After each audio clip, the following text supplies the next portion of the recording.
Empieza a grabar.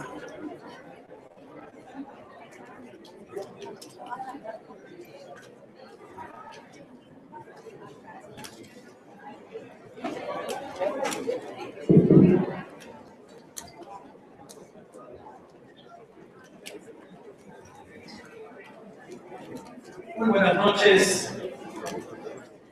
Tengan todos ustedes. Muchas gracias por acompañarnos.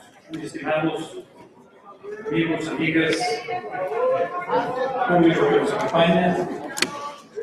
Sí, por favor, para no estorbar la visibilidad. O tenemos espacios hacia los lados, por favor.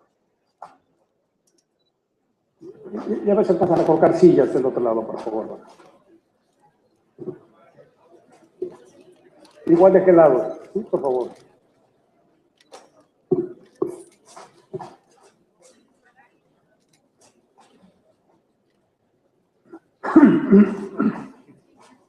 Bueno, en nombre del comité organizador de la Feria Internacional del Libro de Guadalajara, les doy la más cordial bienvenida a esta que es una de las principales presentaciones editoriales que tendremos en esta feria este año.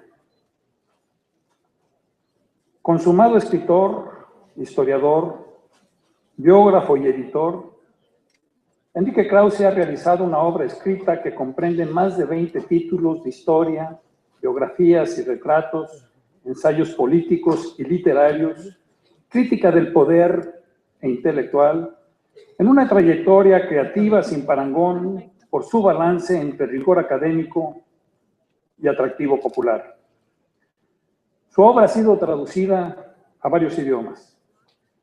En su trabajo, Enrique Krause no busca tan solo describir a un personaje y su época, o contrastar diversas fuentes de información sobre vidas, obras y contextos, sino por sobre todas las cosas, comprender al sujeto histórico cuyos rasgos trata de captar con trazos y frases, a veces lacónicas y veloces, otras veces desdoblando narrativamente el panorama de sus acciones en una visión de largo alcance.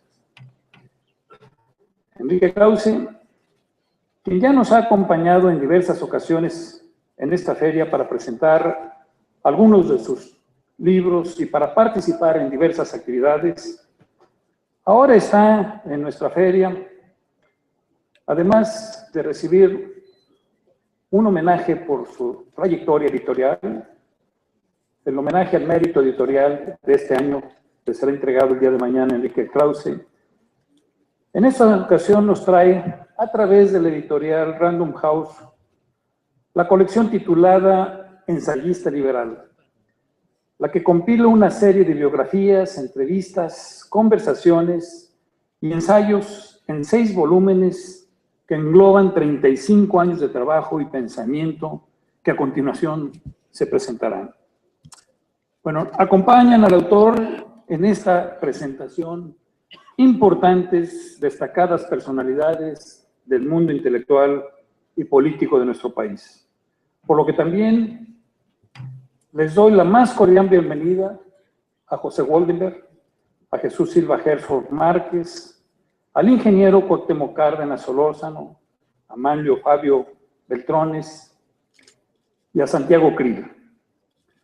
Lorenzo Meyer, que también estaba confirmado para esta presentación, se disculpa sentidamente porque debido al excesivo tráfico en la Ciudad de México no pudo tomar el avión para estar aquí presente.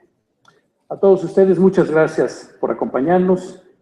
Y sin más, cedo la palabra a Ricardo Cayuela, quien también le doy la bienvenida, quien es director editorial de Random House, para que modere esta actividad. Muchas gracias.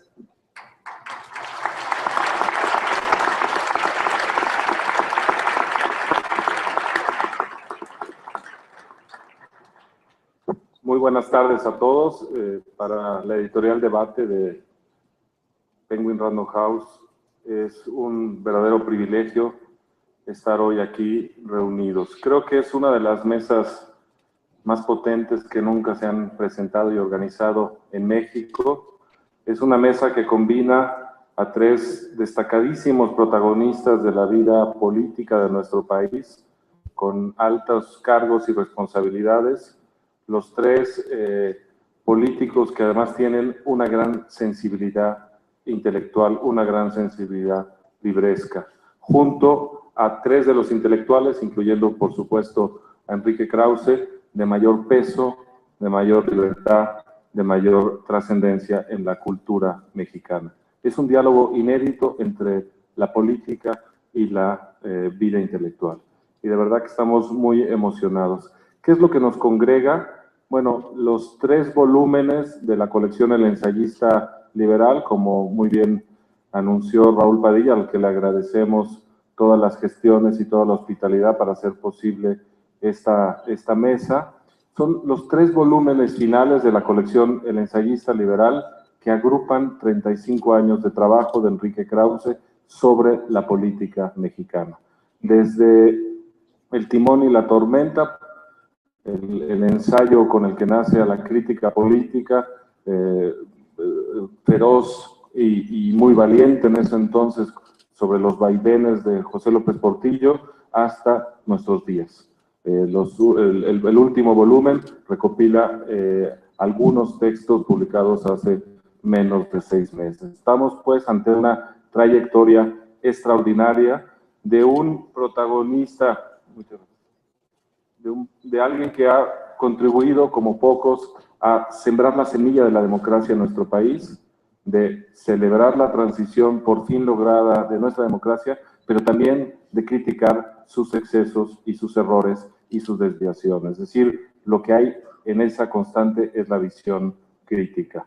Yo no quiero alargarme obviamente más y le voy a dar la palabra a Santiago Krill Miranda. La dinámica de esta mesa es que cada uno de los invitados va a hacer una breve exposición de alrededor de 10 minutos y después Enrique Krause la va a comentar y al final hará unas palabras para cerrar la mesa. Santiago Krill fue, sin ir más lejos, el primer secretario de Gobernación del primer gobierno electo democráticamente de nuestro país en el año 2000. Es alguien que viene de la sociedad civil, que luchó como abogado y como intelectual público por la democracia y que después dio un paso al frente y se convirtió en un político y en un político de una enorme trayectoria. No digo más, le paso la palabra a Santiago. Gracias, Santiago. Buenas tardes a todos. Muy buenas noches. Gracias, Ricardo, por la amable presentación. Veo que la política le compite al fútbol y eso me da mucho gusto saberlo. Enrique, gracias. Gracias a Random House, a Debate y por supuesto a quienes nos acompañan en la mesa, a Jesús, al ingeniero Cárdenas, por supuesto a Manlio y a Pepe. Todos ellos buenos amigos, conocidos, y también hemos unido muchos esfuerzos en distintas etapas de nuestra vida. Si pudiera yo resumir estos 34 años que comprende la trilogía de Enrique y ponerle un título, aprovecharía parte del título de uno de sus ensayos más importantes que quisiera completar. Y diría que la trilogía podría resumirse en de una democracia sin adjetivos a una democracia con adjetivos, y ese es el proceso que describe nuestra propia transición hacia la democracia. Y el inicio, democracia sin adjetivos, creo que ahí Enrique pone exactamente el dedo en el renglón. ¿Qué es lo que hacía falta en el año de 84 cuando Enrique escribe ese ensayo? Que los votos contaran y que se contaran bien, nada más, pero también nada menos. Que no era otra cosa que regresar al lema de Madero de 1910, un sufragio efectivo, que después de 70 años de inicio de la revolución simple y llanamente no había sucedido. Entonces creo que eso fija con mucha claridad el trayecto de nuestro proceso de transición. Y los ensayos tienen para mí una enorme virtud. Fueron escritos, en primer lugar, en tiempo real, mientras los hechos y los acontecimientos se iban sucediendo. ¿Y esto qué le da a ese ensayo? Le da una frescura, la objetividad de estar viendo el hecho en el momento, pero ojo, el hecho visto con una perspectiva de carácter histórico. Es decir, el ensayo rebasa la inmediatez del momento, aunque toma de ella, abreva de ella, le da esa lucidez, esa frescura, pero va más allá. Y en primer lugar, ubica el hecho en función de un referente muy claro, y esto es a lo largo de los 3 volúmenes. Es la democracia. Nuestra transición hacia la democracia. Entonces va comparando el acontecimiento en función de los avances y de los retrocesos, y también como remate va poniendo una agenda pendiente a lo largo de estos 34 años. Pero no solamente se analizan los eventos en función del momento y del referente transicional, sino también se relacionan y se comparan con los hechos de nuestra historia, que siempre hace falta, por cierto, recordar de dónde venimos, porque si no es muy difícil saber hacia dónde debemos de ir. Así, por ejemplo, en uno de sus ensayos, Enrique, el periodo de 2000 a 2004, hace una comparación con la República restaurada. Y en otro momento, cuando habla, por ejemplo, de la dictadura perfecta, a propósito de Vargas Llosa en esta feria, habla también de la necesidad de desenmascarar al régimen de aquel entonces, de partido hegemónico, en donde había elecciones frecuentes, en donde se respetaban algunas de las libertades cívicas, pero que de ninguna manera se podía considerar esto como una democracia, y es por ello que el voto y que se contaran era algo fundamental. ¿Y qué pasó después del voto? Pues empezó a funcionar nuestra democracia y nos dimos cuenta, como también lo apunta Enrique, pues que había una serie de consecuencias que no pudimos prever. Esto es una autocrítica a mi generación, a mí mismo, que no pudimos prever qué iba a pasar cuando empezara a funcionar la vida constitucional de un presidente acotado. ¿Qué iba a suceder, por ejemplo, en los gobiernos locales? Eso nunca lo llegamos a prever. Y vean ustedes lo que ha acontecido, porque ha habido muchas transiciones. Una es la del gobierno federal. Ahí va, tropezándose, pero ahí va. Pero los gobiernos locales y los gobiernos municipales es otra cosa, es otra historia. Tampoco pudimos prever el galimatías que teníamos enfrente en materia de seguridad, con más de 2,000 policías municipales, estatales, en fin. Esta es una caja de Pandora, con la poca fuerza de un presidente que a primera vista seguíamos con la remembranza de la presidencia imperial, otro de los ensayos de Enrique, pero que en los hechos La transición produjo gobiernos débiles, gobiernos de minoría política,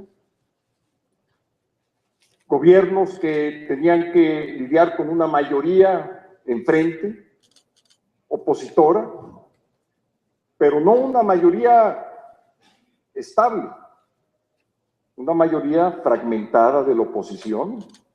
No es lo mismo estar enfrente a una oposición unificada que una oposición fragmentada. Y con todas las consecuencias hacia adentro de los partidos, porque no solamente hablamos de una oposición fragmentada, hay que reconocer que también los propios partidos hacia adentro están fragmentados.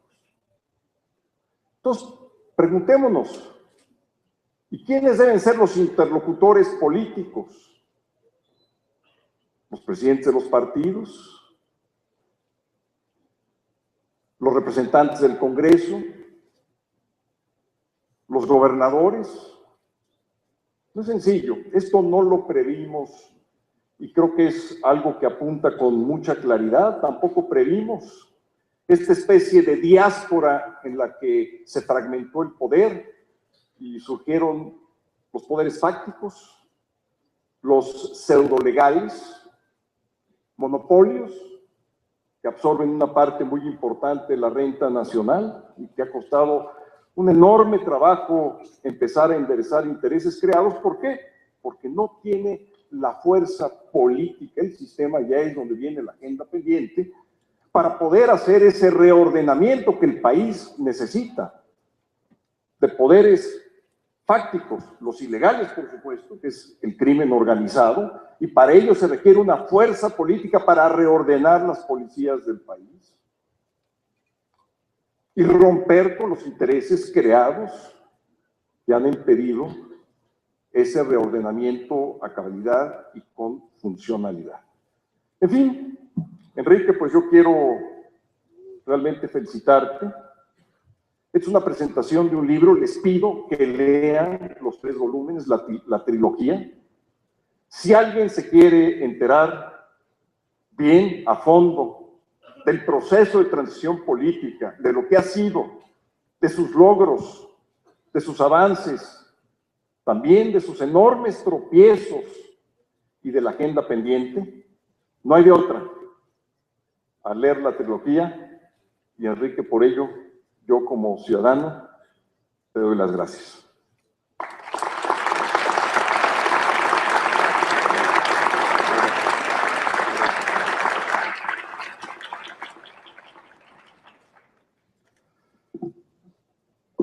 Muchísimas gracias a ustedes por estar presentes en este acto. Muchas gracias a Random House Mondadori por la edición de estos 3 volúmenes. Y muchas gracias a mis amigos, compañeros en esta mesa.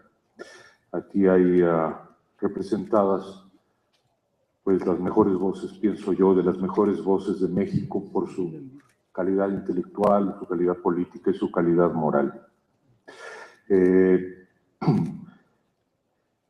Lamento que no esté Lorenzo Meyer, no solamente porque es un viejo amigo mío, admirado y querido, sino porque yo insistí mucho en que lo que más me importa es el debate y la pluralidad. Y puesto que las posturas políticas, ideológicas de Lorenzo no ha coincidido siempre con la mía, aunque coincidimos muchos, somos los 2 hijos intelectuales de Daniel Cosío Villegas, bueno, le voy a pedir que se haga presente escribiendo algo sobre esto y debatiendo abiertamente y lealmente, como hemos hecho siempre, con la posición política con la que simpatiza particularmente Lorenzo. Bien, Santiago, muchísimas gracias. Quiero decir que con Santiago Krill me une una vieja relación, porque Santiago, antes de entrar a la política, estuvo muy cerca de la estructuración de Vuelta, de la revista Vuelta, y estaba presente en nuestras reuniones muy joven en los años 80, junto con Octavio Paz y todo el grupo de escritores, y luego vino la pasión, el viento de la pasión política y se lo levantó. Y ahí está. Y yo celebro mucho que hayas puesto tanta pasión ya por tantos años allí, Santiago. Quiero decir que recojo dos cosas de lo que me has dicho. Una, que en efecto, a mí siempre me interesó desde joven, muy joven, la figura de Madero, no solo por su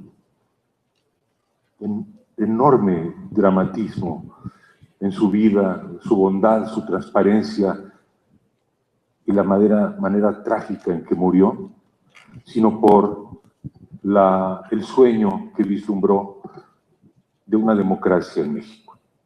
Yo creo que ese sueño de Madero lo recogió de alguna manera en 29 Vasconcelos, de alguna manera, y luego lo recogieron también corrientes muy distintas. Lo recogió el PAN con Gómez Morín, y lo recogió también un sector de la izquierda. Pienso, por ejemplo, en Narciso Bassols. Y ese espíritu, digamos, es el que me movió en los años 80 a escribir por una democracia sin adjetivo.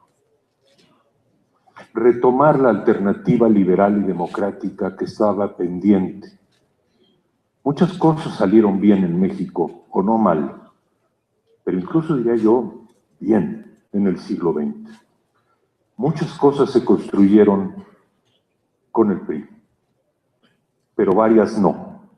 Y algunas cosas que se construyeron, bueno, todo por servir se acaba, se descompusieron, yo creo que desde el 68, y la salida, que ya en el 68 de alguna manera se vislumbraba, era la salida de la libertad y de la democracia. Bueno, 16 o 15 años después del movimiento estudiantil en el que participé, escribí ese ensayo. Recojo sobre todo la crítica, la autocrítica, porque también me quiero hacer partícipe de esa autocrítica. Fuimos muy románticos, fuimos ingenuos en pensar que la democracia resolvería todo. Que la democracia electoral, que con que hubiera elecciones o IFE, ya tendríamos, hombre, no solo la democracia, sino la felicidad y la justicia y la prosperidad y la armonía y muchas cosas. Bueno, son sueños de la juventud. Creo que muchas cosas buenas han ocurrido y que la transición, que es un proceso en marcha, la construcción de la democracia, que es un proceso en marcha, está en obra negra. Digamos que nuestra democracia está en obra negra, pero no vale la pena destruirla. Hay que seguir construyéndola. Pero para eso es importante la autocrítica. De haber sido entonces el que soy ahora, había escrito un ensayo llamado Por una justicia sin adjetivos. Nos faltó la justicia. El capítulo pendiente del siglo XX fue la justicia social y la justicia sin adjetivos. Qué injusto, qué impune, qué corrupto, qué violento es nuestro país. Por una justicia sin adjetivos. El ensayo que no escribí. Muchas gracias.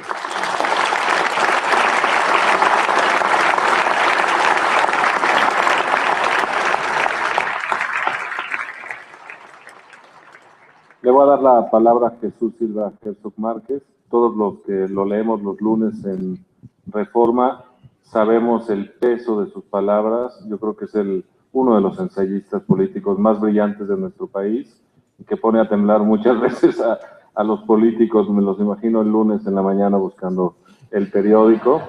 Y también me gusta mucho de Jesús, que tiene una gran sensibilidad para las artes. Tiene una columna en el propio periódico inspirada en una frase de Ortega y Gasset, de andar y ver, y se ve el lector de poesía y el lector muy refinado de literatura, y expectante de las artes, que también es Jesús. Así que, Jesús, muchas gracias, tienes la palabra. Muchas gracias, Ricardo.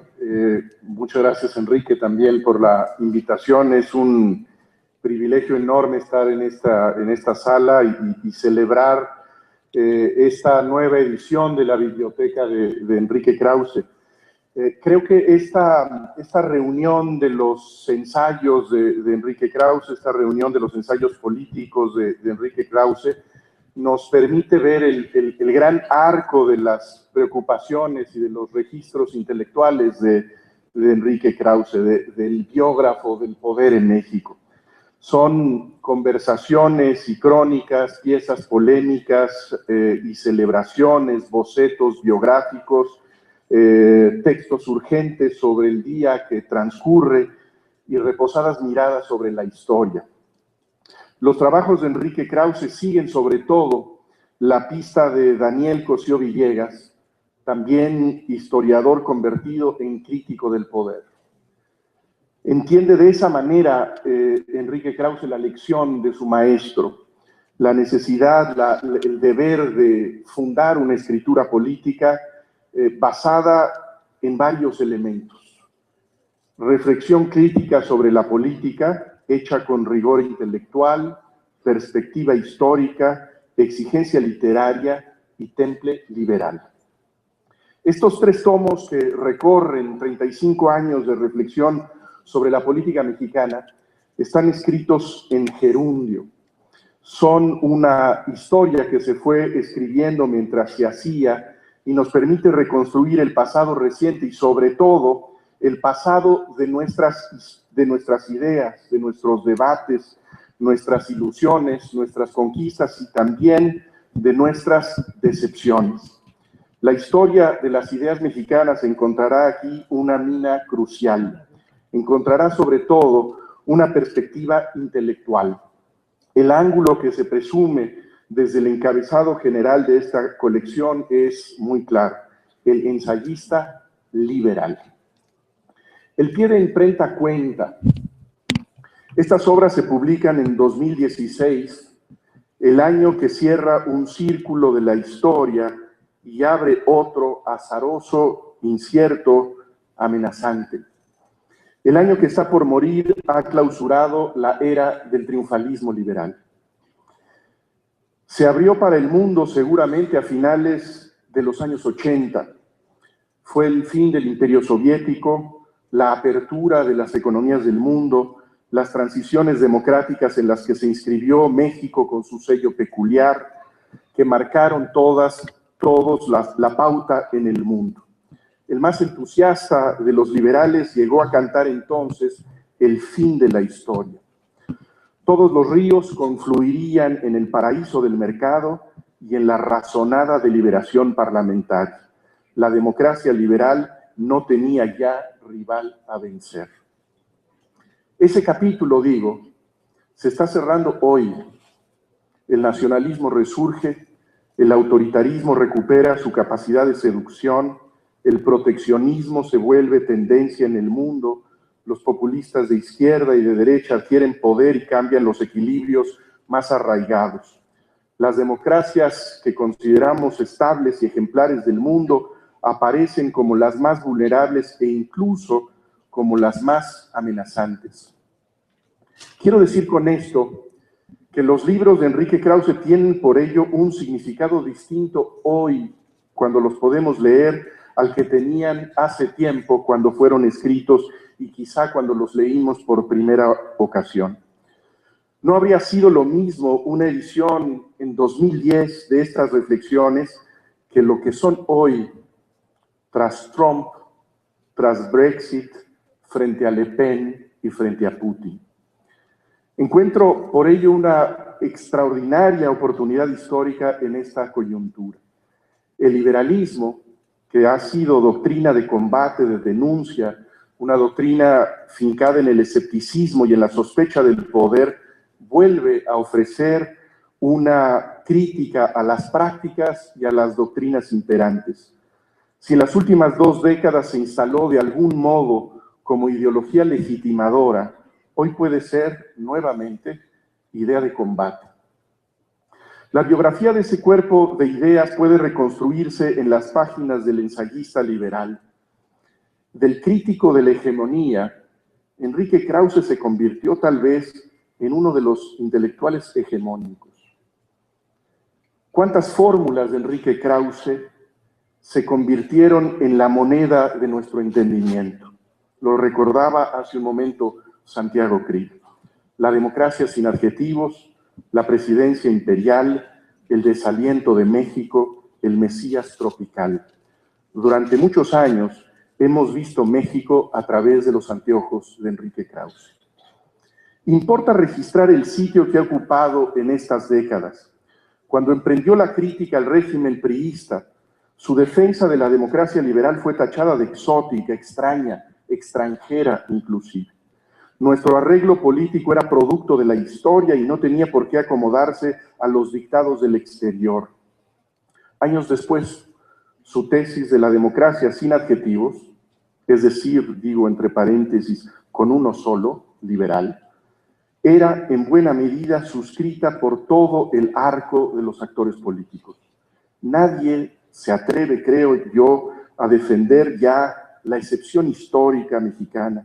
Todos, o prácticamente todos, aspiramos a la normalidad de los derechos, a la aritmética de los votos, al equilibrio de los poderes, a la descentralización.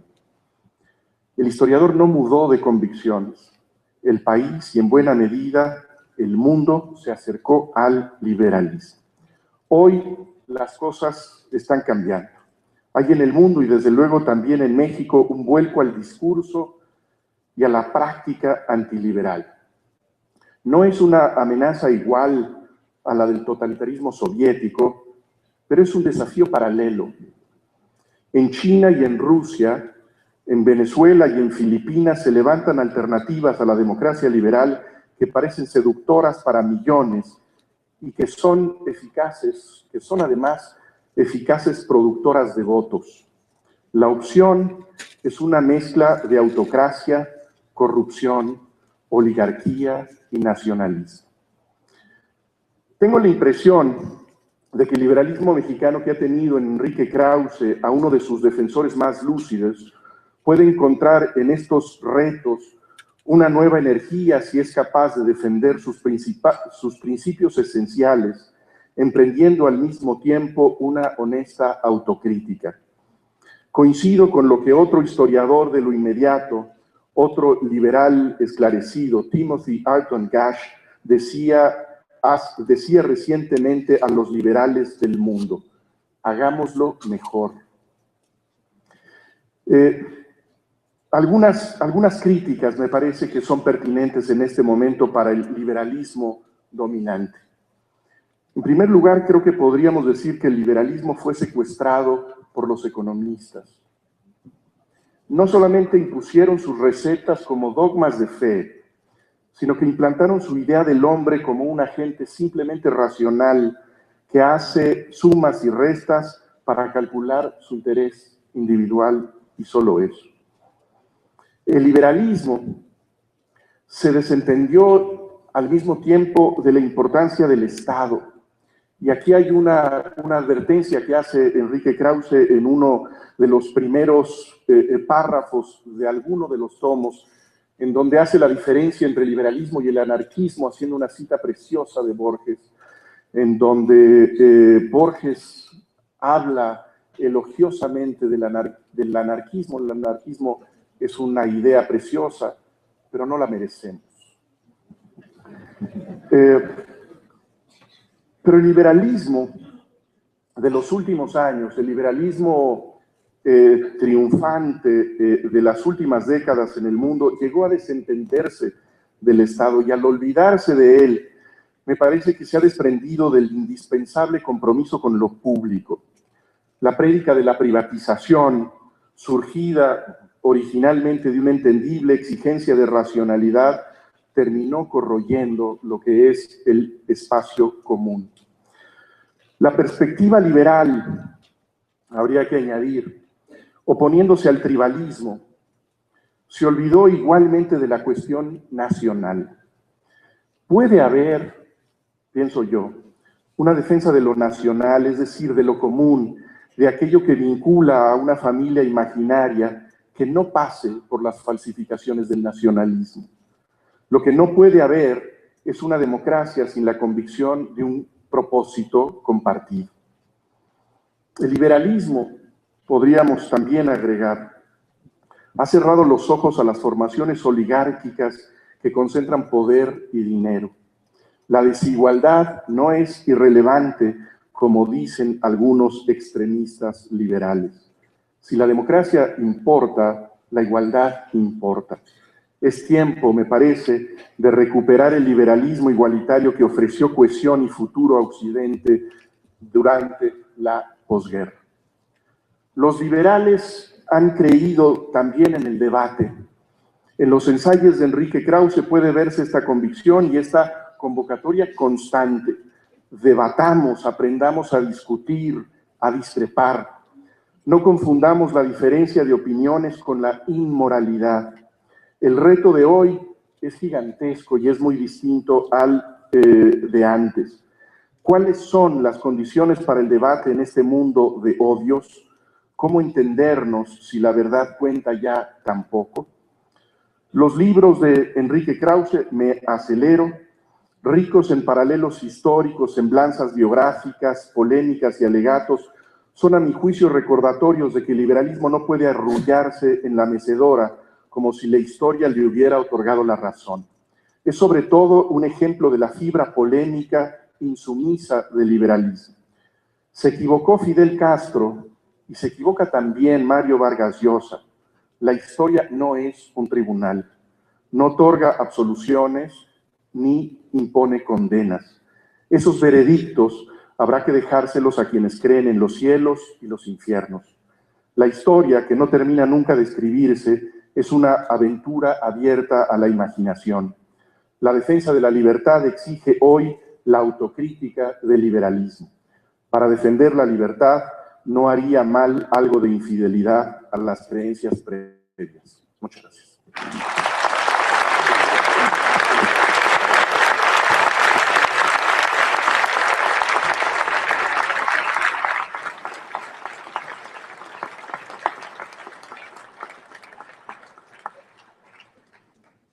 Aquí hay representadas 4 generaciones. No lo parece que la primera es Cuauhtémoc, porque es el más joven que nosotros.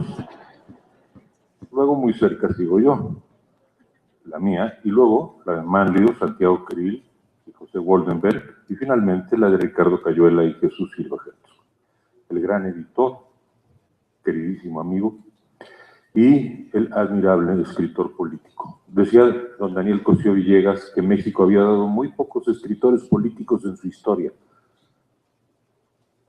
Las 2 palabras juntas hay que tomarlas con toda la gravedad.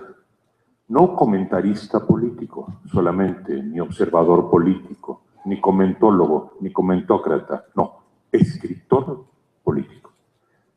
Este es nuestro gran escritor político y es el que me da esperanza de que en esa nueva, inesperada etapa que se nos abre, oscura, quizá, de lucha, de combate liberal frente a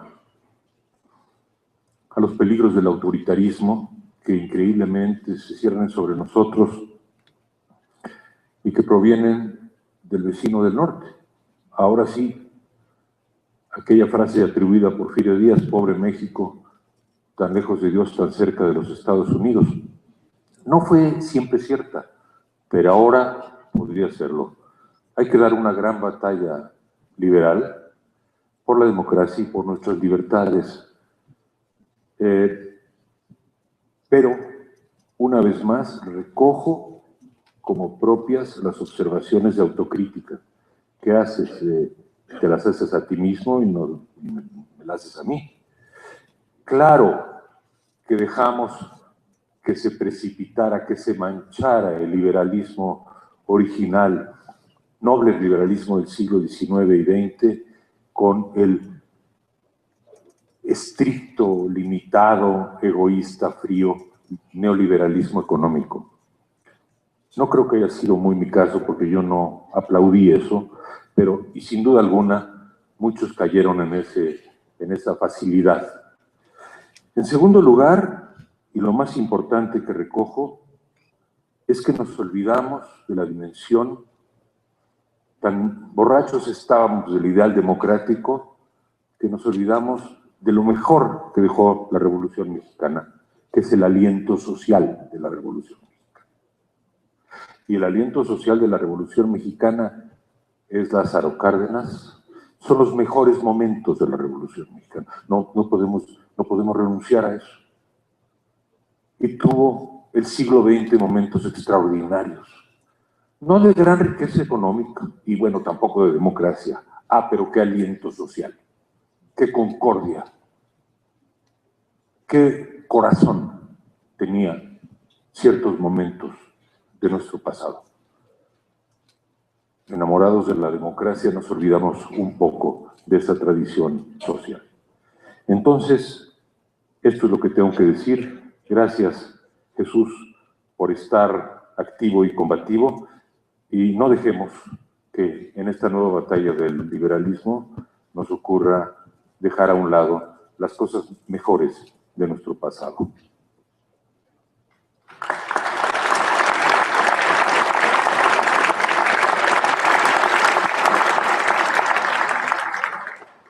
Entre los muchos invitados especiales de esta noche, yo quiero saludar al rector de la Universidad Nacional Autónoma de México, que nos acompaña.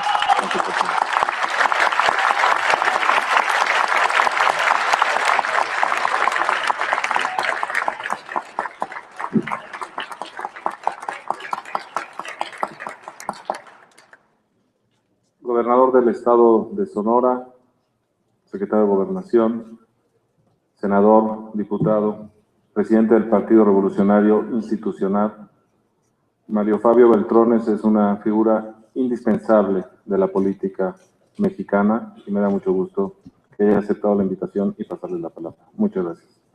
Gracias, Enrique. Estaba platicando hace un momento, mi querido Enrique, con Pepe, y discutíamos quién traía un escrito más amplio, si él o yo, alrededor de lo que teníamos que decir sobre tu trilogía. Y creo que esta trilogía lo que hizo fue invitarnos a todos y cada uno de nosotros. Tenía razón hace un momento mi amigo Santiago en decir no se pierdan de la relectura, de volvernos a encontrar. En buena parte, quienes estudian en buenas condiciones el tema del liberalismo y sobre todo su ruta para alcanzar la democracia, que ha sido una perseverante actitud de Krause, admirable, sobre todo por la manera en que la ha ido pergeñando en cada uno de sus artículos. Pero lo que encontré en el momento de llevar a cabo esa lectura es nuevamente la necesidad de reflexionar sobre cada uno de esos momentos, sobre todo en donde directamente tuve una experiencia. Podíamos pasar desde el texto infaltable de una democracia sin adjetivos, si pudiésemos recordarlo ajeno a la trilogía y sus ensayos de los textos heréticos, o llegar a ver algunos otros documentos necesarios como el recordado Mesías Tropical bien documentado, la democracia en construcción en otro momento, hasta llegar a una legislatura vergonzosa. Y en buena parte de ese trayecto venía yo construyendo alrededor de la relectura lo que muchos de nosotros vamos encontrando también de la historia de este país. Pronosticada en ciertos momentos también en cada uno de los artículos, de los ensayos de nuestro amigo Enrique Krause, pero también en las vivencias personales. Ahí podemos ver cómo describía perfectamente bien nuestro amigo Enrique Krause el 88, su circunstancia. Hace poco teníamos la oportunidad de recrearlo, sobre todo en lo que fueron sus resultados, como también el mismo 94, el año 2000, la esperanza de la alternancia, el 2006, y lo que Enrique Krause relataba como una vergüenza en lo que había sucedido en esa legislatura. Un 2012 con renovadas quizá esperanzas de construcción ya en la democracia, una democracia que venía de un liberalismo impulsado severamente con terca actitud también por aquellos que están seguros y estamos seguros que debería dejarnos algo nuevo. Pero la experiencia, en cierto modo, me decía a mí que así como hace un momento Enrique Krause nos decía en esto que es una exigida autocrítica, que quizá el artículo que no escribió es justicia sin adjetivos. A muchos de nosotros, quizá por la participación política, nos obliga a pensar en la gobernabilidad perdida de un sistema político planeado en otras circunstancias, en un México distinto, en un México completamente, o en un mundo completamente diferente a este, en el cual ya alcanzamos desde un avance democrático, la alternancia, el regreso de un partido político y una gobernabilidad que sigue fracturada. Decía Santiago hace un momento, la fragmentación del voto, no nada más hacia lo que pueden ser los partidos políticos, sino dentro de los partidos políticos. Sobre eso hay ensayos sumamente profundos con los que difícilmente podría alguien competir, del mismo maestro Waldenberg. Lo hace Enrique Krause constantemente para exigirle a todos aquellos que participan en la política leer un poco de la historia y ser empujados o llevados de la mano con la lectura en cada uno de los espacios y los tiempos en los cuales con enorme congruencia Enrique Krause va relatando lo que aconteció en este país. Pero nunca pierde el eje. Y el eje es empujar la democracia desde esa atalaya liberal que todos le reconocemos. Vamos, el talento, su presencia, lo que puede ser el análisis crítico, el ensayista congruente, propositivo, en buena parte también en algunas conversaciones que he tenido el privilegio de tener con él y escucharlo, me hace a mí llegar al tema de la gobernabilidad. Y lo quisiera aprovechar con el abuso de lo que pudiera ser el escucha o la grata escucha de muchos de ustedes que están interesados al respecto. Me ha tocado en lo personal vivir al México y desde el gobierno del partido hegemónico, del partido que perdió en el año 2000 y del partido que regresó en el año 2012. La visión desde ese espacio me obliga a decir qué es lo bueno que se presentó en esa circunstancia y qué es aquello que desearíamos vivir en el futuro. Quienes estuvimos en ese 88 de una u otra manera, vimos la necesidad de cuando un partido político perdía lo que era su posicionamiento como una mayoría en lo que es la presentación de las elecciones, construir algo nuevo. Aquí está nuestro amigo, el ingeniero Cuauhtémoc Cárdenas, que lo vivió directamente, y a final de cuentas fue pieza fundamental para que se pudiera hacer buena parte de las transformaciones del sistema político en su momento. Él empujó y vio nacer lo que fue un Instituto Federal Electoral, un Tribunal Electoral para que el gobierno ya no hiciera elecciones, y posteriormente lo que era una credencial para votar con fotografía, que en el tiempo vino a dar la razón, y de eso podría hablar muy bien José Woldenberg en el momento de lo que fue la alternancia. Pero posteriormente, por no haber hecho el cambio de fondo, nos encontramos con un 1994 difícil, sumamente difícil en la gobernabilidad.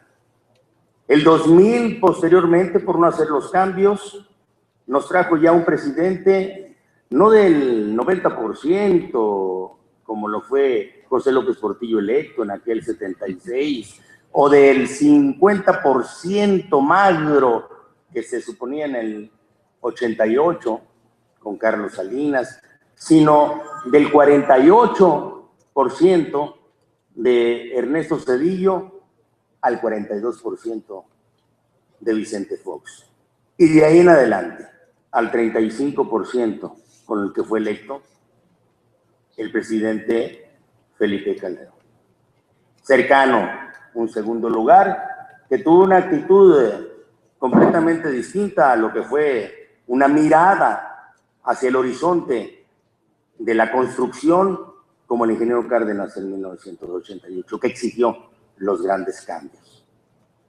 Pero ese 35% vino a repetirse posteriormente en el año 2012. En este rápido repaso de lo que es nuestra historia, porque se construye con lo que fue la visión en buena parte anticipada de Enrique Krause, y que se descubre en cada uno de estos 3 tomos, en su lectura, que es sumamente apreciable, porque regresa a la memoria lo que hemos vivido. Es como actualmente muchos de nosotros pensamos que es la hora de, en el sustento a esta democracia que viene de este esfuerzo liberal, buscar la construcción de la gobernabilidad con un sistema político distinto al que hoy vemos agotado, para darnos a nosotros la posibilidad de la construcción y consecución de todos y cada uno de los deseos y aspiraciones que están sobre la mesa y en sus mentes. Creo que es la hora de, en el repaso histórico de Enrique Krause, en cada uno de estos ensayos y artículos, de poner a discusión qué tenemos que hacer en el futuro, no nada más para garantizar la alternancia que vino de la democracia, del esfuerzo de muchos quienes empujaron para que eso sucediera, de la segunda alternancia y posteriormente la nueva elección. Concluyo diciéndole, y lo he platicado en anteriores ocasiones, que me has permitido y me has dado el privilegio de conversar contigo. No me gustaría en el 2018 vivir un escenario parecido al del 2006.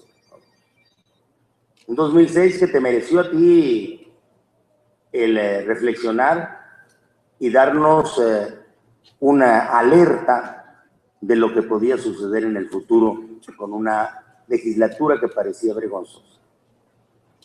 Me tocó, junto con Santiago Krill, siendo senadores de la República, asegurar que se cumpliera lo que era el fallo del Tribunal Electoral del Poder Judicial de la Federación.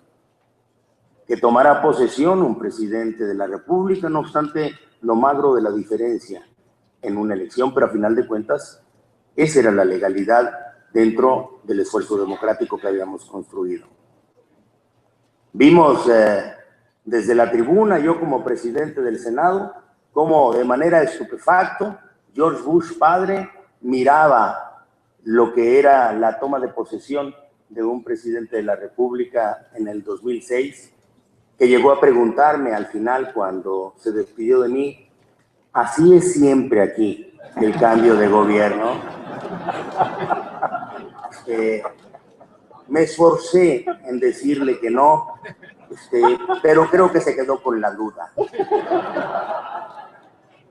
No obstante, esto podría llegar a suceder nuevamente. Los partidos políticos tan fragmentados como hoy se encuentran, muy atentos a lo que es el esfuerzo de la construcción de la democracia, de nuestra alternancia que vino junto con ella, del cambio necesario para lograr los objetivos, estamos en posibilidad de vivir nuevamente ese evento. Hay que adelantarnos, junto con los mejores pensadores y los políticos que todavía podemos poner algo de nuestro activo para hacer mejor las cosas. Felicidades, Enrique Krause, por regresarnos en buena parte a quienes releímos tu trilogía, la memoria de cómo se ha construido este país. Muchas gracias.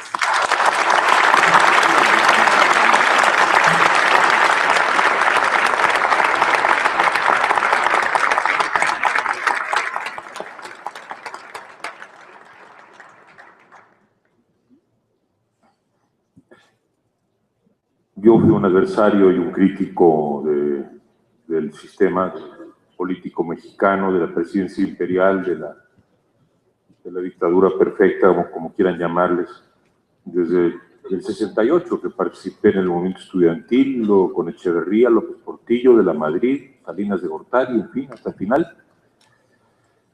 Pero quiero decir que lo he dicho ya hace unos minutos, ese sistema también tenía aspectos positivos que hay que equilibrar, no en la política. Pero aún en la política dejó un legado de herederos, no muchos, yo me atrevería a decir que pocos, con auténtica visión de Estado, con experiencia, con sentido de la responsabilidad y sobre todo alertas a las necesidades de cambio que tiene México, que ha tenido México en los aspectos estructurales, económicos y políticos. Y en esa visión de Estado, de estadista, de un observador que ve la política no a ras de suelo, sino con auténtico vuelo, destaca Manlio Fabio Beltrones. Quiero decir que estoy completamente de acuerdo en que es muy riesgoso, muy peligroso que México siga con partidos tan fragmentados. No solamente me preocupa la repetición del 2006, sino que cualquier partido que llegue con 30%, 29%, caramba, hay experiencias en América Latina de repúblicas democráticas ejemplares. Piensen ustedes en Chile. No nos va a ocurrir porque nuestras fuerzas, nuestro ejército no es como el chileno. Pero finalmente el gran Salvador Allende llegó con una minoría, llegó con un 30 y tantos %. Y entonces buscó imponer algunas ideas con las que muchos de nosotros estábamos de acuerdo entonces. Pero un gobierno que estructuralmente tiene la más alta minoría, y sobre todo en un país de la complejidad como México, es un gobierno débil. Y frente al peligro que se cierne sobre nosotros y que no esperábamos, y que abramos los ojos, de verdad, el peligro, esta es una nueva era, ¿eh? Este es un nuevo juego de pelota, como los dicen, les gusta los que les gusta el béisbol, nuevo. Necesitamos esa unión patriótica y también un arreglo político distinto que tenga gobernabilidad. De modo que tú sabes, yo estoy de acuerdo y hay que hacerlo pronto, porque estamos a noviembre 27 y estamos realmente con el tiempo encima. Y procrastinar, que es un verbo que no usamos la palabra, pero México es muy dado a postergar las soluciones. Esta vez no hay las condiciones, no podemos hacerlo, puede ser demasiado tarde. De modo que tomo esa causa. Manlio, muchas gracias.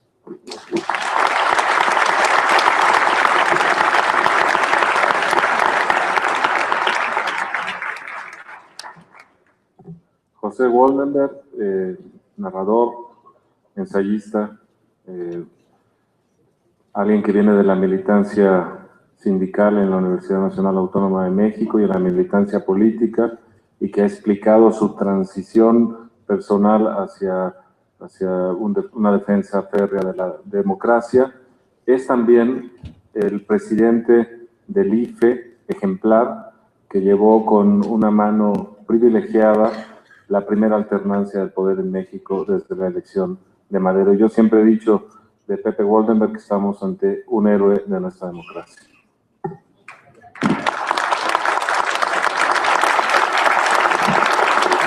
Muy buenas noches. Quiero agradecerle a Enrique Krauss la oportunidad de estar esta noche con todos ustedes, y a Ricardo Cayuela también esta invitación y la excesiva presentación que ha hecho de mí. Creo que hizo bien Enrique Krauss en reunir y ordenar sus artículos políticos. En conjunto ofrecen la biografía intelectual del autor, recuerdan e ilustran los debates de nuestro pasado inmediato, documentan los afanes democratizadores de Enrique y sus alegatos sucesivos, forman parte de la historia de las ideas del país e incluso pueden leerse como una de las piezas que conforman el inmenso mural del tránsito democratizador y su secuela desencantada. De los tomos que hoy comentamos se pueden tomar muchísimos temas. Yo quiero hacer 4 breves notas sobre los siguientes asuntos: la transición democrática; 2, el liberalismo; 3, el desencanto; y 4, la izquierda. 1. Por lo menos desde su ensayo por una democracia sin adjetivos, pero hay muchos otros artículos, se encuentran alegatos informados, sensibles, analíticos y cargados de referencias históricas que otearon en su momento cuáles debían ser los rumbos y las veredas por las que debía transitar México hacia la democracia. Creo que Krause detectó los obstáculos que enfrentaba ese proyecto y las fuerzas y resortes que eventualmente podían hacerlo realidad. Enrique en sus escritos ayudó a sentar, extender y hacer pertinente a los ojos de muchos el ideal democrático.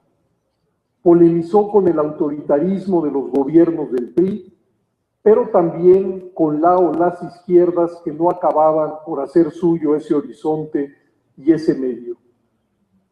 Y en las páginas de estos 3 tomos se encuentra presente sin duda una prosa limpia, transparente, alejada del neolenguaje académico, porque lo que se trataba es de intentar ampliar el debate a la plaza pública y no dejar que se constriñera a los espacios universitarios. Sin embargo, cuando uno revisa los textos que tienen que ver con la transición democrática,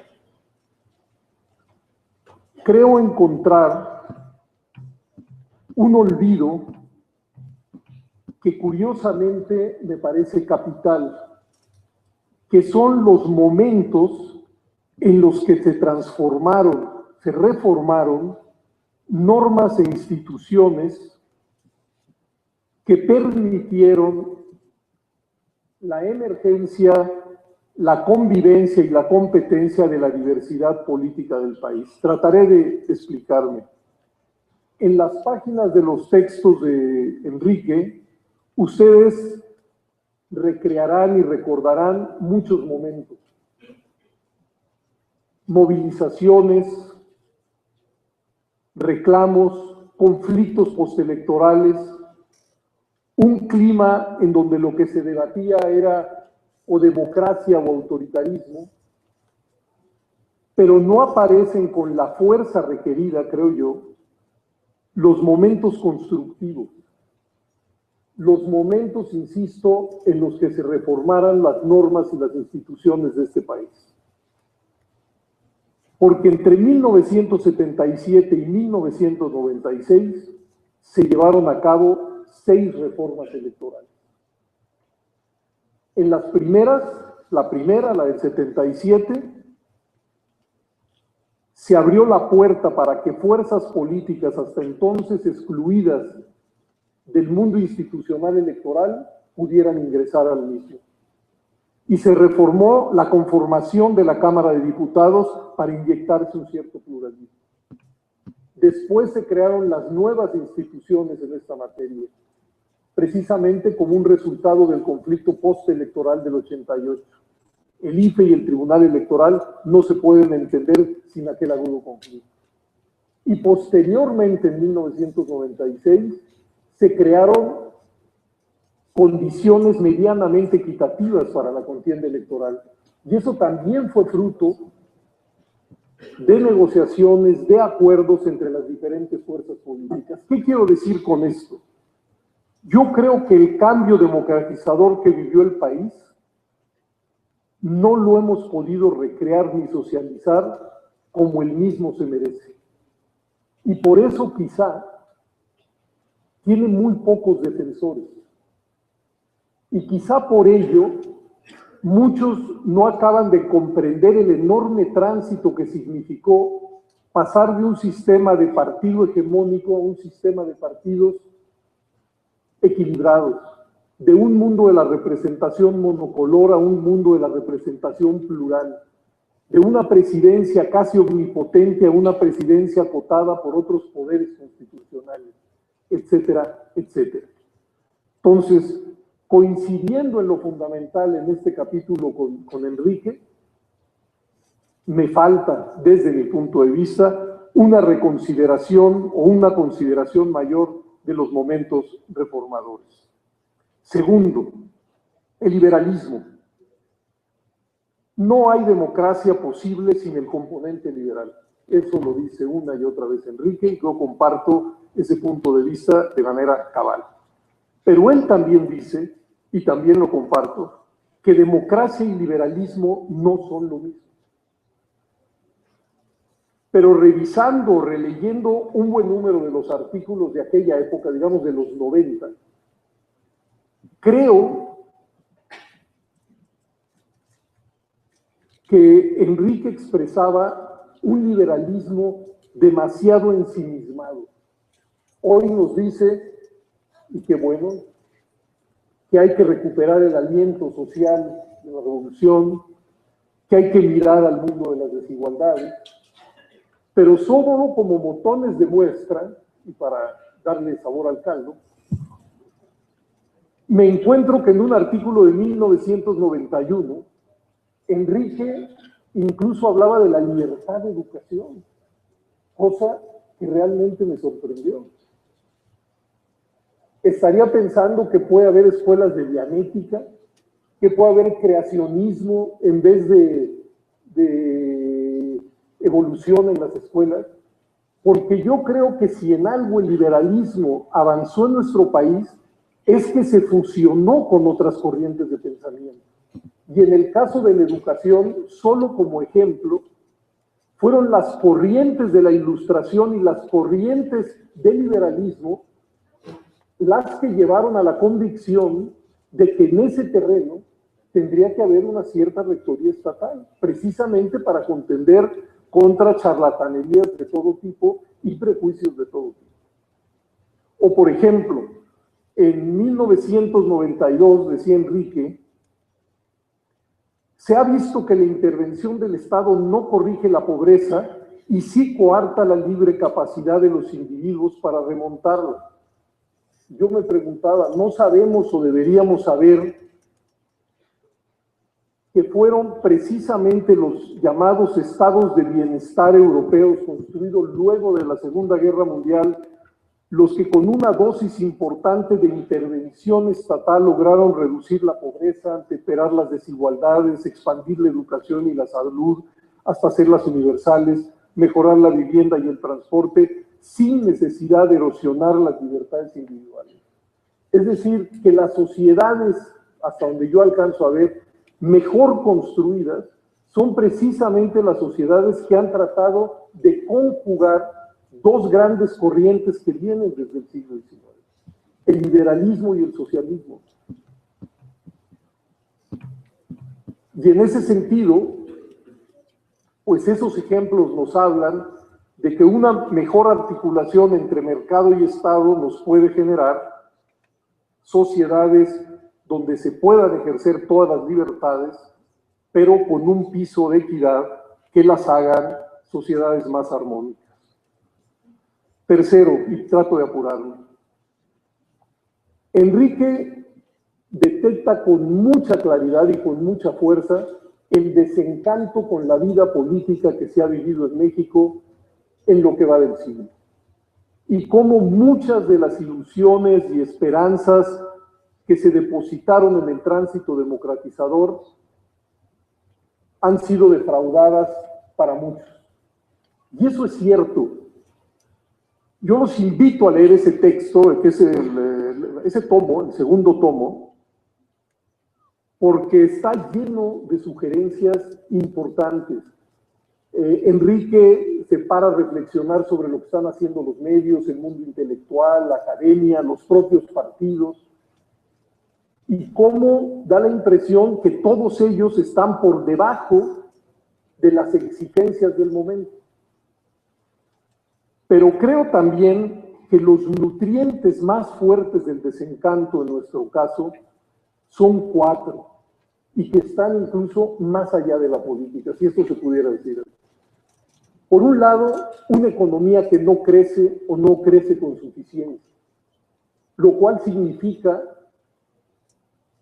que millones de mexicanos no encuentran su lugar en el mercado laboral y que lo que crece es la informalidad.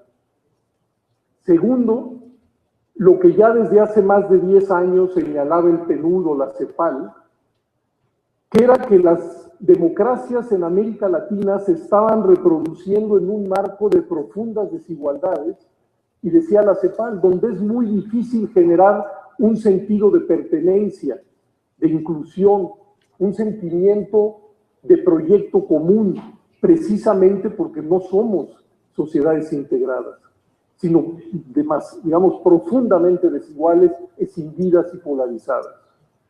En tercer lugar, el tema de la corrupción y de la impunidad. Yo he repetido que no sé si hoy hay más corrupción que en el pasado, pero lo que sí sé es que hoy hay más visibilidad pública de la corrupción y menos tolerancia social sobre la corrupción.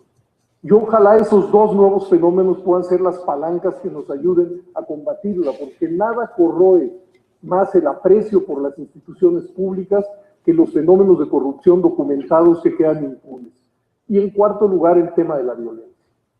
La violencia creo que es la sombra que acompaña la vida en nuestro país y que esa inyección de incertidumbre y de miedo está trastocando ya no las relaciones políticas, sino las relaciones sociales todas. Entonces, en ese gran tema del desencanto que desarrolla Enrique, yo creo que estos 4 asuntos deberían de ser tomados en cuenta. Y por último, y me apuro, el tema de la izquierda. Yo creo que desde los años 80, con énfasis y con razón, Enrique reclamó a la izquierda su escaso compromiso con la democracia y a veces su nulo compromiso con la democracia. No estoy totalmente de acuerdo. También exigió, demandó una autocrítica con el pasado. Y creo que en eso también tenía razón. Pero creo, ahora al releer muchas de las páginas de sus textos, que en muchos episodios también Enrique fue muy injusto con la izquierda. Y que no alcanzó a ver el fenómeno de transformación que se estaba viviendo en la izquierda.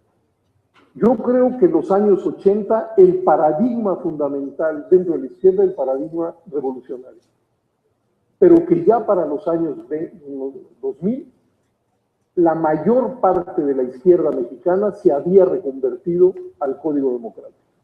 Y ahí hay algunos episodios que yo apunté, nada más me voy a referir a uno, que es, por ejemplo, el escaso valor que en su momento le dio Enrique al llamado del ingeniero Cárdenas para construir el PRD.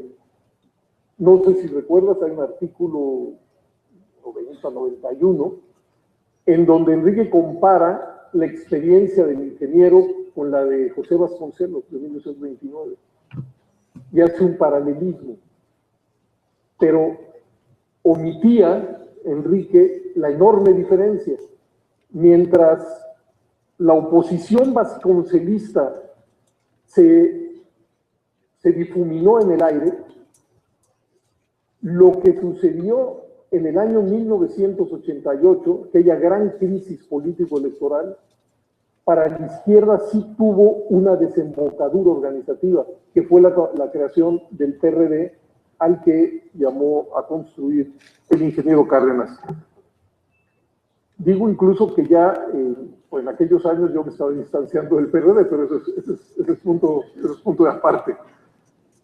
En suma, lo que quiero, al igual que el resto de mis compañeros, es invitarlos a leer el texto, a esos textos, invitarlos a reflexionar y a discutir en relación a los mismos, y creo que hacernos cargo que luego de una transición democrática que ha dado los frutos que están a la vista, tenemos que pensar cómo somos capaces de fortalecer lo que hoy se está desgastando y lo que hoy se está erosionando. Porque el aprecio por los partidos, por los políticos, por los congresos y por los gobiernos viene a la baja de manera marcada.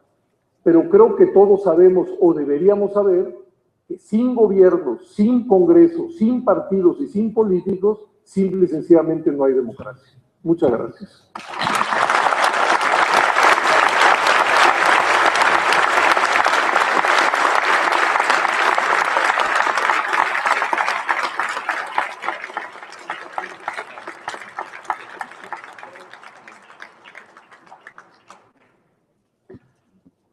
Con respecto a José Woldenberg, simplemente creo que no es excesivo la frase en absoluto que utilizó Ricardo Cayuela. Es un auténtico héroe de la democracia mexicana y qué bueno que está tan joven y tan fuerte y todavía hay tanto en lo que nos puede dar por su gran autoridad intelectual y moral y política. Y celebro muchísimo las críticas que me has hecho. Me das la oportunidad de decir que el joven editor Andrés Takeshi, que me ayudó a hacer estos libros que están provistos, por cierto, de un índice razonado al final, que no solamente es el título del libro, sino unas líneas que explican un poco en 2 líneas el contenido de cada artículo o ensayo para ayudar a la lectura en un índice temático y cronológico. Pero yo no maquillé ni una línea. Así que si dije algunas barbaridades en los libros, pues allí quedaron ya para que alguien tan acucioso y equilibrado y sensato como José Woldenberg me la señale bien.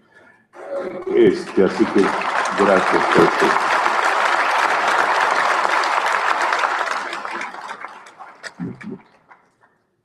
Antes de pasar el micrófono a Ricardo para que a su vez se lo pase al ingeniero Cárdenas, quiero decir que la imagen de inmensa admiración que tengo al papel de Cuauhtémoc Cárdenas en la transición de la izquierda a la democracia, y tendré más que decir sobre eso después de su intervención, está en la Presidencia Imperial, el libro de historia que escribí, que termina en 1996, y también está en Caras de la Historia, que son libros de historia y de biografía. Este es un libro de historia, es un libro de combate, no es un libro con la serenidad del análisis. Fueron hechos, como dijo muy bien Jesús, en el presente, son libros de combate. Necesariamente se colaron no solamente cosas incorrectas, errores evidentes, que ahora veo al paso de los años, son 35 años, o 25, o 15, y qué bueno que está uno cambiando, sino también se colaron lagunas. Así que muchas gracias, Pepe, por señalarme esas lagunas, esas críticas. Ya no puedo cambiar los textos que escribí, pero sí puedo seguir escribiendo con un sentido de mayor balance y equilibrio sobre nuestra historia.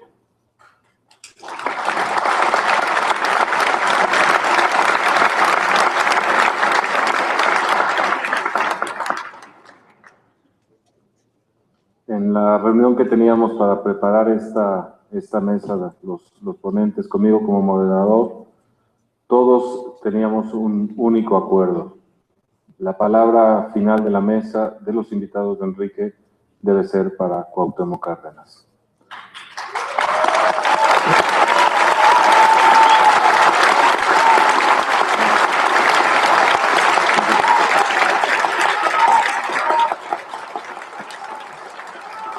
Gracias.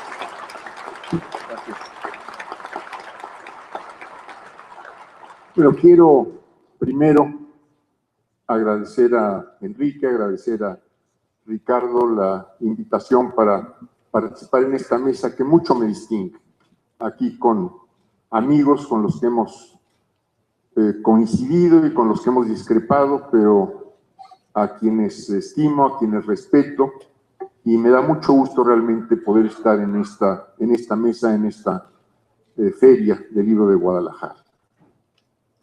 Debo decir que coincido con todo lo que aquí se ha dicho, prácticamente con todo lo que aquí se ha dicho, respecto al conjunto de ensayos, artículos, reflexiones que hace Enrique en estos 3 libros, donde habla de la democracia, el liberalismo, y toca muchas cuestiones puntuales, también a lo largo de estos que son 20 y tantos años o 30 y tantos años de estar siendo un acucioso observador de los sucesos de la vida pública de nuestro país.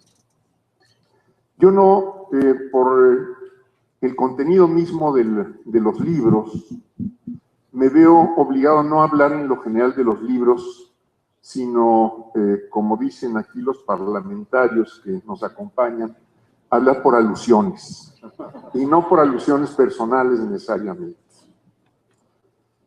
Los libros, como hemos visto, pues son ricos en temas, pero yo empezaría por decir, refiriéndome a alguno de los artículos de Enrique, la querella de Michoacán, que no creo que haya cardenismo, ni por lo tanto que haya cardenistas, pero difiero de la afirmación de Enrique cuando en 1992 escribió que Michoacán ha sido también feudo personal, paternal y cacicazgo improductivo de la familia Cárdenas. O cuando en el mismo artículo se pregunta, ¿es Cárdenas de Michoacán o Michoacán de Cárdenas? Que Lázaro Cárdenas llevó a cabo una buena parte de su vida pública en Michoacán es cierto, como gobernador interino y constitucional, como comandante militar y presidente de la República, en lo que institucional o políticamente, de acuerdo a las prácticas de la época, podía corresponder, o como secretario de la Defensa Nacional y finalmente como vocal ejecutivo de las comisiones del Tepalcatepec y del Vals, que tuvo que ver con la creación de la Confederación Michoacana Revolucionaria del Trabajo, con repartos agrarios en el Estado, con el cambio que representó el Partido Nacional Revolucionario al de la Revolución Mexicana, y con obras de infraestructura que transformaron la vida de la Tierra Caliente y de la costa michoacanas, también es cierto. que Dámaso Cárdenas del Río, su hermano, fue gobernador del estado de 1950 a 56, y que yo y que Lázaro Cárdenas Baqué lo fuimos de 80 a 86 y de 2002 a 2008 respectivamente, también es cierto. Es cierto también que el gobierno estatal de Agustín Arriaga Rivera, 62-68, fue un gobierno hostil políticamente e incluso en lo personal contra Lázaro Cárdenas. Lo trató en algún momento incluso de inculpar en un intento de rebelión contra el gobierno de la época, o que a pesar de un ofrecimiento presidencial se haya cerrado el paso a Natalio Vázquez Pallares en la sucesión local de 1968. Cierto igualmente que en 1988, en la elección presidencial, el 65% del voto ciudadano en Michoacán se dio en mi favor, y que desde la oposición, Lázaro ganó su elección en 2001 con base en un voto mayoritario, después de haber ocupado cargos en el Congreso desde la oposición y por la misma vía. Entonces, ¿en dónde está el feudo y el cacicazgo improductivo? ¿Y en dónde está el cacicazgo en 1992, cuando se escribió este texto, 22 años después del fallecimiento de Lázaro Cárdenas, en el gobierno de Luis Martínez Villicaña, persecutor de la corriente democrática y después del PRD, con varias víctimas, numerosas víctimas en aquellos días? En este mismo artículo, Enrique dice que en 1962 Lázaro Cárdenas optó por el PRI y no por el Movimiento de Liberación Nacional, debido a que, cito, nunca quiso cortar en dos el tronco de la revolución corporativa e integrista que él, más que ningún otro, había contribuido a plantear y fortalecer. Hasta su muerte, se conformó con mantener su influencia en venerada imagen pública y su feudo michoacano. Termina la cita. Otra diferencia de interpretaciones con Enrique. Cárdenas no optó, desde mi punto de vista, por el PRI en contra del Movimiento de Liberación Nacional. Me parece que se quiere con estas expresiones responsabilizar históricamente a Cárdenas de decisiones que se tomaron por diferentes actores políticos después de que él dejó la presidencia, y no responsabilizar a esos actores de sus hechos, esto es, por haber o no haber dado continuidad a lo que Cárdenas, en todo caso, trataba de construir y desarrollar. El corporativismo y la falta de renovación de las dirigencias sindicales, la subordinación de estas a los gobiernos en turno, por cierto, muy distantes prácticamente todos de las políticas instrumentadas entre 1934 y 1940, no estuvieron en las intenciones de Cárdenas y ya fuera de su posibilidad de tomar decisiones después de 1940. Por otra parte, en distintos momentos las criticó públicamente, y lo mismo puedo decir respecto a lo sucedido con la CNC, la principal organización campesina del régimen priista. Sobre este mismo tema podría decir también que el Partido de la Revolución Mexicana, después de 1940, no operó como se había concebido respecto a la autonomía interna de sus cuatro sectores. El propio Cárdenas, empieza una cita también de Enrique en otro artículo, admitió en sus apuntes que los campesinos se negaban a recibir la tierra, por lo que hubo que traer gente de otros rumbos. Termina la cita. Es esta, a mi juicio, una cita fuera de contexto. Quiero pensar que Enrique se refiere concretamente a que en el caso de la hacienda de Huaracha, una gran extensión vecina de Jiquilpan, la tierra de Cárdenas, los peones acasillados, por fidelidad o temor al hacendado, rechazaron elegir, aunque por otra parte y al mismo tiempo, otros trabajadores de la propia hacienda la reclamaban, por lo que al dotarse a estos y habiendo un sobrante de tierra afectable, se le entregó a campesinos solicitantes de otras partes, en general de poblados vecinos o cercanos. Y no toma en cuenta que esto sucedió al darse las primeras dotaciones sobre terrenos de esta hacienda, dictadas en primera instancia por Cárdenas como gobernador del estado en 1931, en ocasión de una visita en que acompañaba al presidente Ortiz Rubio, y guardias blancas de la hacienda acababan de asesinar a varios solicitantes de tierras. No conozco de otros casos en los que se haya rechazado por parte de campesinos la entrega de la tierra.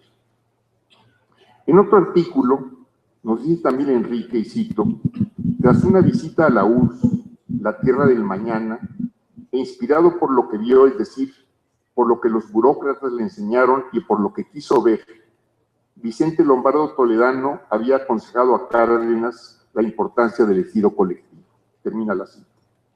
De este párrafo solo me surge una pregunta. ¿Cuál es la fuente de Enrique para afirmar que Lombardo aconsejó a Cárdenas importar el ejido colectivo? ¿Quién lo escuchó y dónde lo escribió Lombardo? La tradición colectiva en las comunidades indígenas, por ejemplo, viene de muy atrás en nuestra historia. En este mismo artículo, en referencia a la creación de ejidos colectivos en las exhaciendas de Lombardía y Nueva Italia en Michoacán, Enrique hace una crítica certera de lo que sucedía en 1956, cuando se desintegró el ejido colectivo.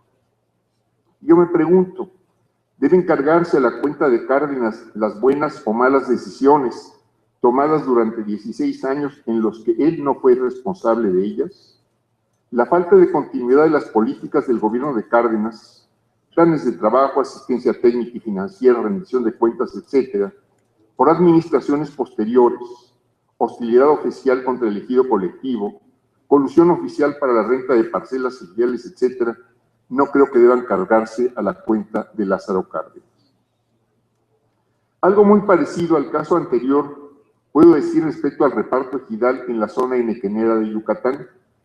Ahí, después de un concienzudo estudio de las condiciones agrícolas, políticas, sociales y económicas de la zona, que tomó alrededor de 2 años, se decidió una solución peculiar al problema agrario, debido a que los plantíos de Nequén, en las 19,000 hectáreas que cubrían ese cultivo, se encontraban en diferentes etapas de crecimiento, unos recién sembrados, otros ya en el corte de las pencas que se beneficiaban en las desfibradoras.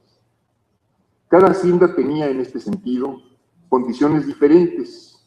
En algunas, con la planta en crecimiento, era reducido o nulo el ingreso por la venta de materia prima a las desfibradoras, que no todas las haciendas contaban con estas unidades agroindustriales. En otras, habían transcurrido ya los 7 años que normalmente van de la siembra hasta el corte de las hojas y era abundante el ingreso por la venta del NQ. De haberse entregado la tierra a los campesinos de manera tradicional, algunos ejidos estarían en el corte de las pencas y con los ingresos correspondientes pagados por la industria.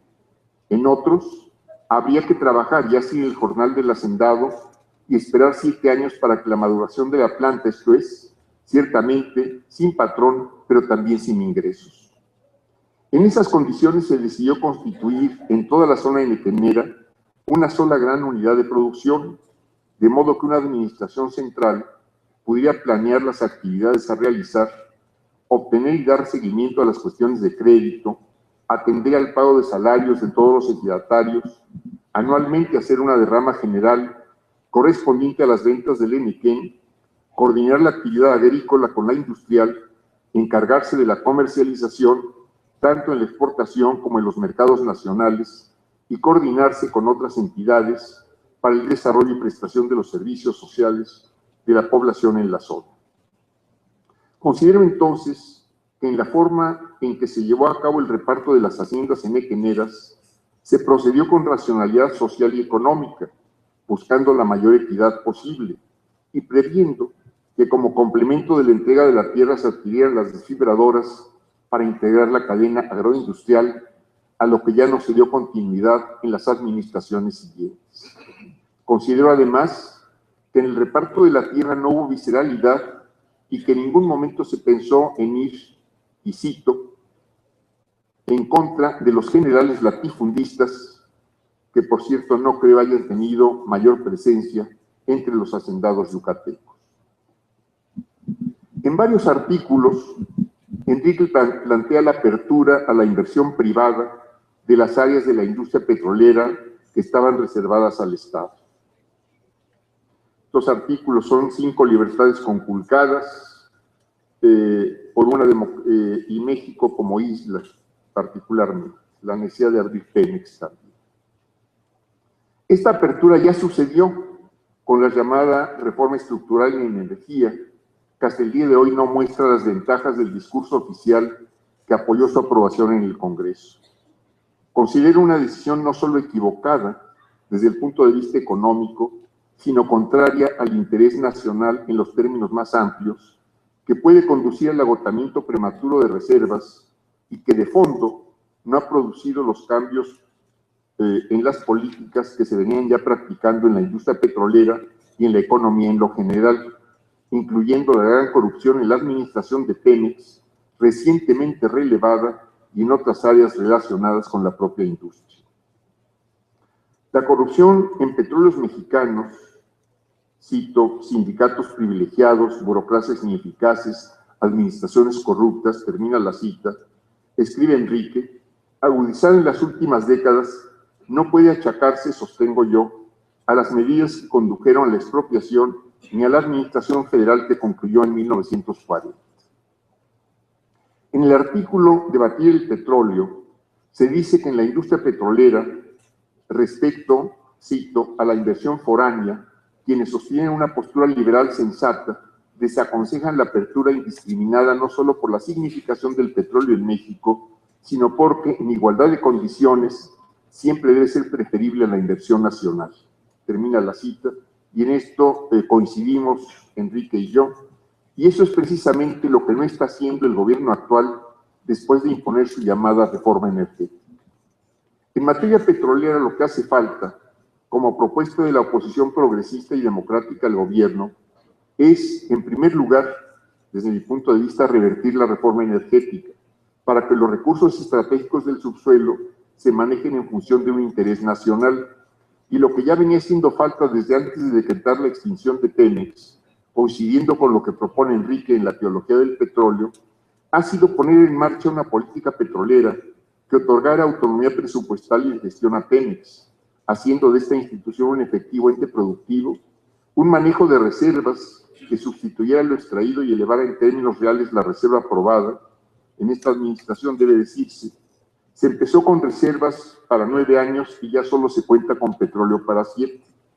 La industrialización del crudo y del gas para extender las cadenas de la refinación y sobre todo de la petroquímica, donde debieran tener cabida toda clase de inversiones y con lo que se lograría crear empleos formales, impactar sobre los desarrollos regionales, integrar las cadenas productivas, fortalecer al Instituto Mexicano del Petróleo para impulsar la investigación y el desarrollo tecnológico.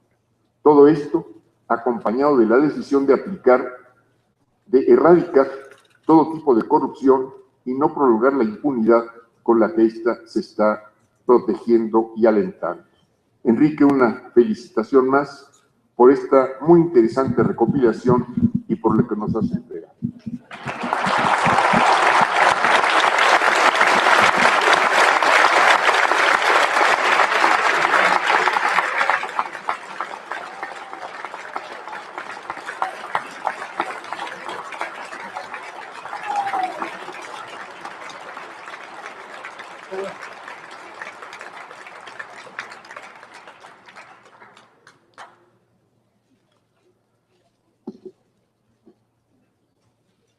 En los 2 volúmenes previos a la trilogía de la democracia, tengo un ensayo que se llama Los 2 Cárdenas, en donde hablo de la inmensa admiración, reconocimiento, gratitud y devoción, casi diría yo, que mi familia siempre se tuvo por Lázaro Cárdenas. Y quienes lean La Presidencia Imperial y Biografía del Poder van a ver que el tono general y el balance general es de que se trata probablemente del político mexicano más notable del siglo XX.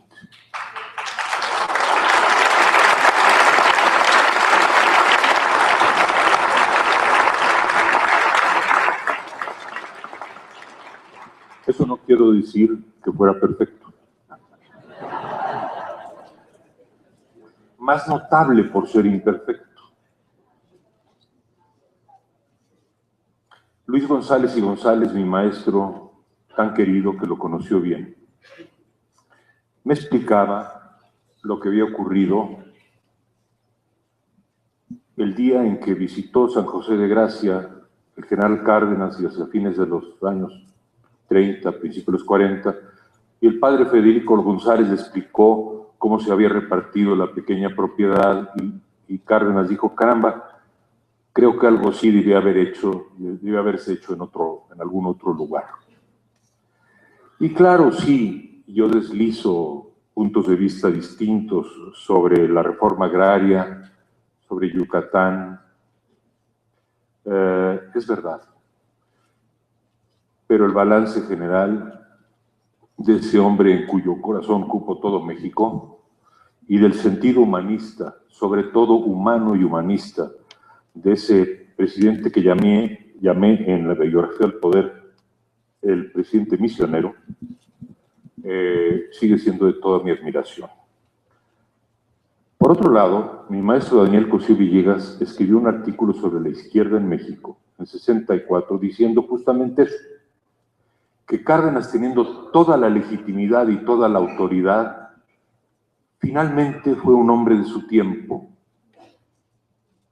y vivió hasta el final como el hombre que no podía dejar de ser. Fue uno de los constructores de ese sistema, fue uno de los primeros presidentes, sino que el primero, ¿verdad?, del PRI en su mejor instancia. Entonces, Lázaro Cárdenas se preguntaba, el gran cambio democrático de México tenía que ver con que alguien en la izquierda, dentro del PRI, cortara el tronco, separara a la izquierda del tronco del PRI y pusiera casa aparte. Ese fue Cuauhtémoc Cárdenas.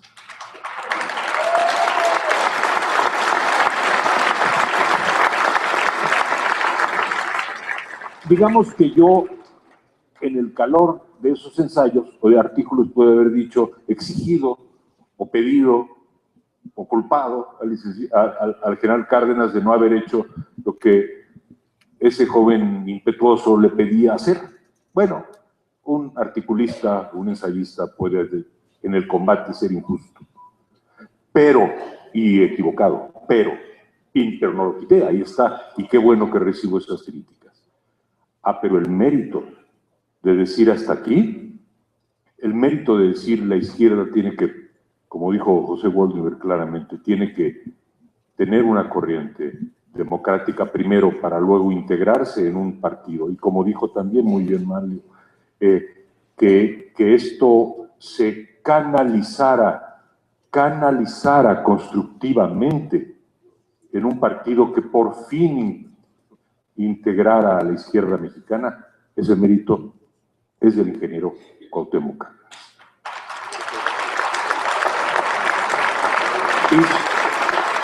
Y solo quiero terminar por agradecerles muchísimo a ustedes su presencia, a mis amigos, entre más críticos, más amigos,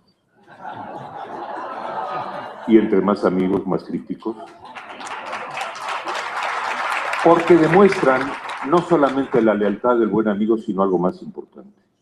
Este es el talante de pluralidad, de respeto y de tolerancia que tiene que tener el debate político en México, y eso sí, no lo pierdan de vista.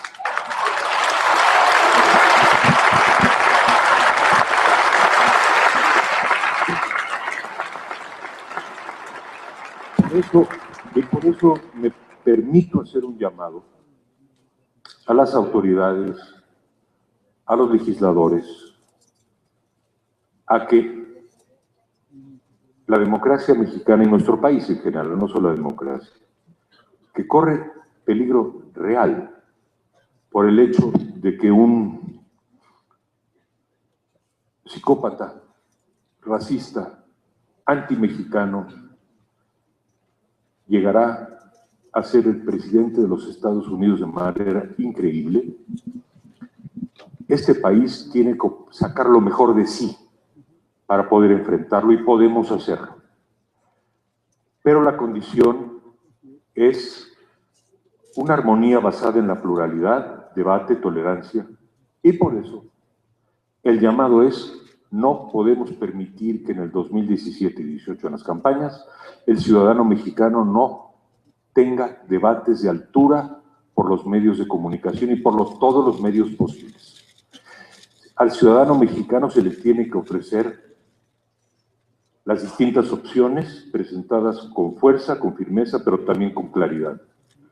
Y el ciudadano mexicano sabrá decidir. Muchas gracias. Buenas noches.